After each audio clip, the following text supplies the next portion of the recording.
Big TV భక్తి సమాచారం WhatsApp ఛానల్లో జాయిన్ అవ్వండి. అన్ని విశేషాలు ఎప్పటికప్పుడు తెలుసుకోండి. బిగ్ టీవీ ప్రేక్షకులకు నమస్కారం. మాఘ పురాణం ప్రత్యేక కార్యక్రమానికి సాదర స్వాగతం. శ్రీ మహాగణాధిపతయ నమః, సరస్వత్యే నమః, శ్రీ గురుభ్యో నమః. మాఘ పురాణం 15వ అధ్యాయం మృకుండుని కాశీయాత్ర. అయితే మనం మాఘ పురాణంలో ఎన్నో అద్భుతమైన అమూల్యమైన విషయాలను తెలుసుకుంటూ ఉన్నాం. ఇవన్నీ పుక్కిట పురాణాలు కాదండి.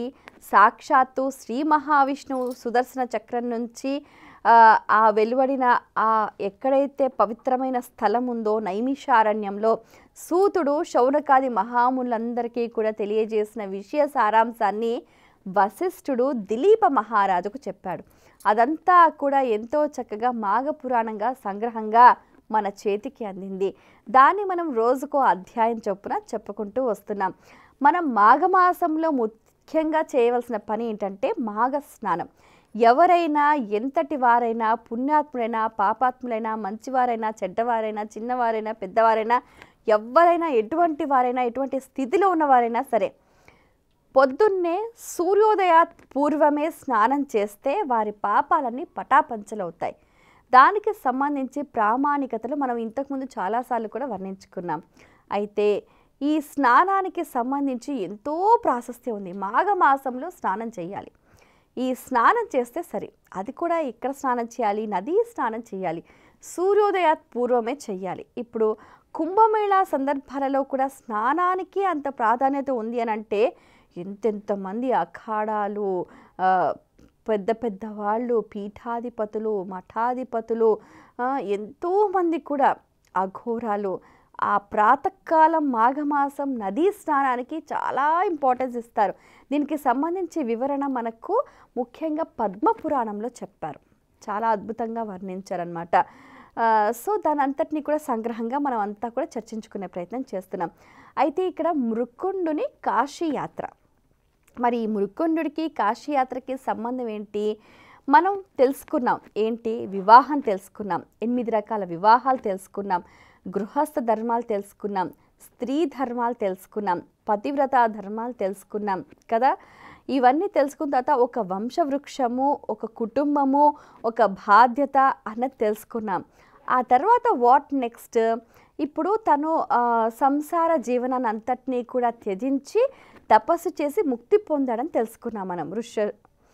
అయితే అతని పెద్ద కుమారుడు ఉన్నాడు కదా, మృగశృంగుడు. అయితే తాను ఎంతో చక్కగా అతనికి కుమారుడు కలుతాడు, మృకుండు అన్నమాట. అతను కాశీయాత్ర. ఈయన కాశీయాత్ర చేయాల్సిన అవసరం ఏమొచ్చింది అని అంటే, ఇప్పుడు ఫ్యామిలీస్ మనం చాలా చూస్తున్నాం అనమాట. పెళ్ళయిందండి, పిల్లలు పుట్టట్లేదండి అని అంటూ ఉంటారు.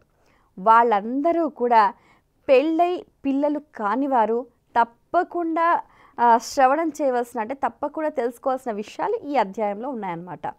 అయితే మనకు ఏంటంటే పిల్లలు పుట్టకపోవటానికి కొన్ని రకాల దోషాలే కారణాలుగా ఉంటూ ఉంటాయి. అవి రకరకాల దోషాలు అనమాట. వాటి గురించి చాలా వర్ణించారు. అది చాలా పెద్ద విషయం అనమాట.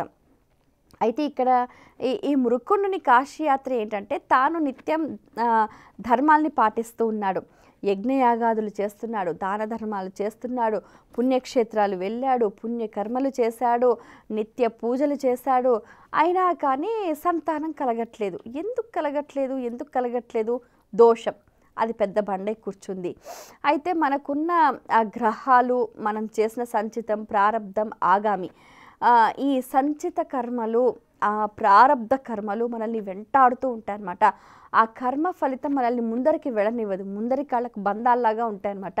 సో ఆ బంధాలన్నీ తొలగిపోవాలి, కర్మ ఫలితాలు తొలగిపోవాలి అని అంటే ఏంటి? అయితే వీళ్ళు ఏమని ఆలోచిస్తారంటే కాశీ క్షేత్రంకి వెళ్తాం, కాశీ విశ్వేశ్వరుని సేవిస్తే మన కష్టాలు పోతాయి అని. అయితే ఇప్పుడు అతను ఏం చేస్తాడు? మృకుండు తన తల్లులు 4 ఉన్నారు కదా, వాళ్ళందరినీ తీసుకొని పెట్టేబెడ సర్దుకొని కాశీకి పయనమవుతారు. ఎంతో చక్కగా వాళ్ళు ఆ కాశీ విశ్వేశ్వరుని దర్శించే కంటే ముందుగా పవిత్రమైన గంగా నదిలో స్నానాధికాలు చేస్తారన్నమాట. మణికర్ణిక ఘాట్లో స్నానాధికాలు ముగించుకుంటారు. కాశీ విశాలాక్షిని దర్శిస్తారు. ముందుగా డొండి గణపతిని ప్రార్థన చేస్తూ ఉంటారు. కాలభైరవుని అనుగ్రహం తీసుకుని కాశీ విశ్వేశ్వరుని సేవిస్తారు. ఎంతో చక్కగా మణికర్ణిక ఘాట్లో ఒక్కొక్క తల్లి పేరు పైన ఆ మృకుండు ఒక్కొక్క శివలింగాన్ని ప్రతిష్ఠించి నిత్యము కూడా అభిషేకం చేస్తూ ఉంటాడు. శివుడి గురించి ఘోరంగా తపస్సు చేస్తూ, అంటే ఏంటంటే ఒక్కొక్క క్షేత్రానికి ఒక్కొక్క ప్రదేశానికి ఒక్కొక్క ప్రాముఖ్యత ఉంది అన్నమాట. అంటే ఇక్కడ ఏంటి, మృకుండు కాశీయాత్ర చేయటంలో ఉన్న ఆంతర్యం ఏంటి అని అంటే, ఎవరికైనా సంతానం కలగకపోవటానికి ఉన్న దోష నివృత్తికై పలానా ప్రదేశానికి వెళ్ళి పలానా దేవుణ్ణి సేవిస్తే మనకు ఫలితం కలుగుతుంది అన్న విషయాన్ని మనకి ఇందులో తెలియజేశారనమాట. సో ఆ రకంగా ఈ మృకుండు కాశీకి వెళ్ళటము, శివుణ్ణి సేవించటము, అలాగే తన తల్లులందరినీ కూడా తీసుకెళ్ళటము. అక్కడ ఆ తర్వాత కాలక్రమేణా ఏమవుతుందని అంటే, ఆ తల్లులు నలుగురు కూడా సేవిస్తూ వాళ్ళు తుది దశకు చేరుకొని వారి ప్రాణాలు విడుస్తారనమాట. అదే సమయంలో శివుడు వాడి చెవులో ఓంకారాన్ని చెప్తాడు, వాళ్ళకి ముక్తి లభిస్తుంది. ఆ తర్వాత ఇతను ఏంటంటే అక్కడే గోమతి నదీ తీరం దగ్గర ఒక పర్ణశాలను ఏర్పాటు చేసుకొని ఇంకా శివుడి గురించి ఘోరమైన తపస్సు. ఎందుకు అనంటే పుత్రులే ఎందుకు కలగాలి అని అంటే అంటే తన ధర్మం అన్నమాట. తనకి ఇంకా భవిష్యత్తు ముందు తరాలు అనేవి ఉండాలి కదా, వంశవృక్షం అనేది పెరగాలి కదా. ఇప్పుడు మీరు ఒక్కటి గమనించండి, ఎవరైనా తల్లిదండ్రులు సంపాదించారనుకోండి, ఇదంతా దేనికోసం అంటే నా పిల్లల కోసం అని అంటారు. ఏదైనా కొనుక్కొస్తే నా పిల్లల కోసం అంటారు. ఎక్కడైనా ఏదైనా కనిపిస్తే ఇది నా పిల్లలకి బాగుంటుంది అని అంటారు. ప్రతిసారి ఇక్కడేంటి, నా పిల్లలకు అని అంటే వాళ్ళ గురించి ఆలోచించుకోరు.